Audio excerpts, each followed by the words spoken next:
शहराची खबरबात या बातमीपत्राचे प्रायोजक आहेत Mac care super speciality hospital Ahmednagar. Congratulations वहिनी, बाळ झाल्याबद्दल। पण मी ऐकलंय डिलिव्हरी फार क्रिटिकल होती। आता ठीक आहे ना सगळं? अगं होता थोडा प्रॉब्लेम, पण स्त्रियांच्या आरोग्याची संपूर्ण काळजी घेणारं मातृसेवा होतं ना साथीला। सगळं सुरळीत झालं। किशोर वयापासून ते रजोनिवृत्तीपर्यंत स्त्रीच्या आरोग्याची संपूर्ण काळजी घेणारं अहमदनगर मधील पहिलं स्त्री रुग्णालय Matruseva women's hospital obstetric ICU। किशोरवयीन आणि विवाहपूर्व समुपदेशन, गरोदर माता तपासणी आणि प्रसूती, पहिल्या सिझेरियन नंतर नॉर्मल डिलिव्हरीची सोय। मातृसेवा विमेन्स हॉस्पिटल, सक्कर चौक, नवीन टिळक रोड, अहमदनगर। फोन 9850 20 0017।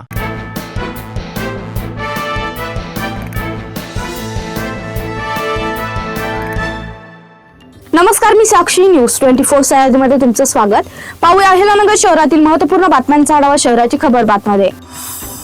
शहरातील कल्याण रस्त्यावरील रेल्वे पुलावर गुरुवारी सकाळी वाहतूक सुरळीत करण्यासाठी कर्तव्य बजावत असलेल्या तोफखाना पोलीस ठाण्याच्या 2 पोलीस अंमलदारांना स्थानिक 6 ते 7 जणांच्या टोळक्याने हल्ला चढवल्याची धक्कादायक घटना घडली आहे। या घटनेनंतर पोलीस अंमलदार जखमी झाले असून त्यांच्यावर रुग्णालयात उपचार सुरू आहेत।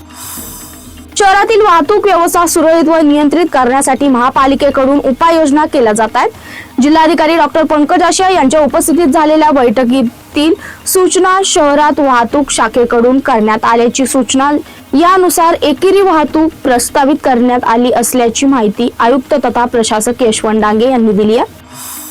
दिव्यांग विभागाच्या आदेशानुसार जिल्हा परिषद प्रशासनाने गेल्या महिनाभरात जिल्हाभरातील अपंग कर्मचाऱ्यांच्या केलेल्या पडताळणीत जिल्ह्यात 550 अपंग कर्मचारी आढळून आल्यात। यापैकी 289 कर्मचाऱ्यांचे अपंगत्व हे डोळ्यांनी दिसत नसून उर्वरित 254 कर्मचाऱ्यांच्या अपंगत्वाबाबत जिल्हा परिषद प्रशासनाला खात्री होत नसल्याने अशा सर्व कर्मचाऱ्यांच्या अपंगत्व प्रमाणपत्र नंबर याची आरोग्य उपसंचालक कार्यालयामार्फत तपासणी करण्यात येणार आहे। दरम्यान जिल्ह्यात सापडलेल्या 550 कर्मचाऱ्यांची यादी गुरुवारी सायंकाळी जिल्हा परिषदेच्या संकेतस्थळावर प्रसिद्ध करण्यात आली आहे।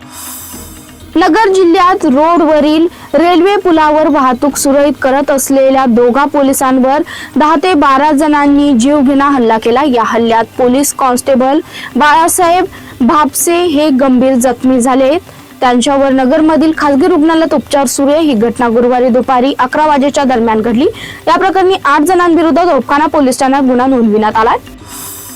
अनेक वर्षापासून प्रलंबित असलेल्या केडगाव पाणी पुरवठ्याचा प्रश्न आता मार्गी लागणार आहे। केडगावकरांना आता तब्बल 5 तास पाणी मिळणार असून पाणी पुरवठा 12 लाख लिटरने वाढून मिळणार असल्याची माहिती महापालिकेतील स्थायी समितीचे माजी सभापती मनोज कोतकर यांनी दिली आहे। यामुळे महापालिकेत होणारे माठफोड आंदोलन स्थगित करण्यात आलं। शहराची खबर बातमीमध्ये इथे संपतो। तुम्ही पाहता न्यूज 24 सह्याद्री। या बातमीपत्राचे प्रायोजक होते Mac care super speciality hospital Ahmednagar.